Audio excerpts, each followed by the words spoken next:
All right, so today we're going to start our conversation with two different headlines. So headline number one is today is April 25th, which means that we're officially about 1/3 of the way through spring. Headline number two, Alexa, can you tell me the weather in Sun Prairie, Wisconsin on Saturday? Here's the forecast for Saturday, April 27th in Sun Prairie. Look for snowy, rainy weather with a high of 40 degrees and a low of 25 degrees. All right, so when you think about spring, I did a search and looked through descriptive words. And so within those descriptive words, you see things like blooms and blossoms and lovely and lush, but nowhere within those words do you find snow blowers and snow shovels or freezing and flurries. And so what I want to talk to you guys a little bit about is there's a lot of great places to live, and Wisconsin, and specifically Madison, Wisconsin, might not really be the best place for you. So, when you think about moving to an area, what you typically are going to look at is going to be things like opportunity and security and school systems, and all of those are important, but you also have to step back and think about what are the things that you like to do when you're not in your career. And so, if you think about our family, one of the things that I've always enjoyed doing is going to the beach. And so I was going through and looking, obviously you know that we don't have a ton of great weather, and so summer's for a very short period of time. But if you go back and look at travelers.com, it shows the 10 different best beaches that are on the East Coast. And unfortunately for us, we're about 16 and a half hours away from the closest beach that's rated as the top beach in the country. Versus when we lived in Tennessee, you could be at a beach in probably 6 hours, right? So an extra 10 hours worth of driving time that takes us to get to a body of water. So we're hibernating all winter. We only have a small window of time.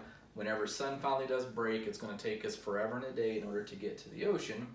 But you can also look at staying in Wisconsin and enjoying the things that Wisconsin has.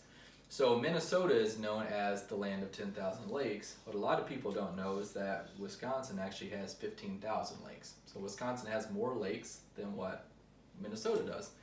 But if you also live in Wisconsin and you know that when heat comes and you have bodies of water, what do you typically get with that in Wisconsin? Mosquitoes.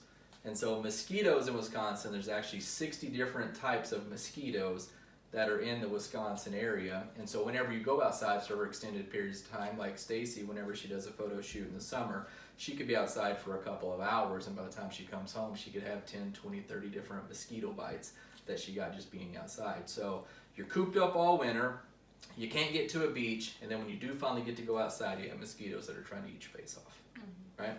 So as you're going through and looking at areas, I would encourage you to think about finding places that offer the things that you want within your career, but also think about areas that are going to allow you to do the things that you enjoy to do outside of work. And when you go through and look at cities that are rated, Wisconsin, specifically Madison, is in a lot of the top 5 and even top 10 of the best cities in the country to live in, and there's a lot of reasons for that. But what I will tell you is if you value getting outside, enjoying the sun, traveling around, doing things, chances are Madison, Wisconsin is not going to be the place that you want to live in, nor maybe raise a family in one day. So if we ever look to relocate, things we need to be thinking differently about. When you graduate college and you start thinking about where you're going to settle down in your future, you need to think about opportunity, but also think about the weather and snow and getting outdoors, and that'll hopefully help you make a better decision. And I think that for a lot of people, when you go back and look to see where you want to move to, chances are Madison, Wisconsin is going to get marked off your list pretty quickly based on some of the things that we talked about today.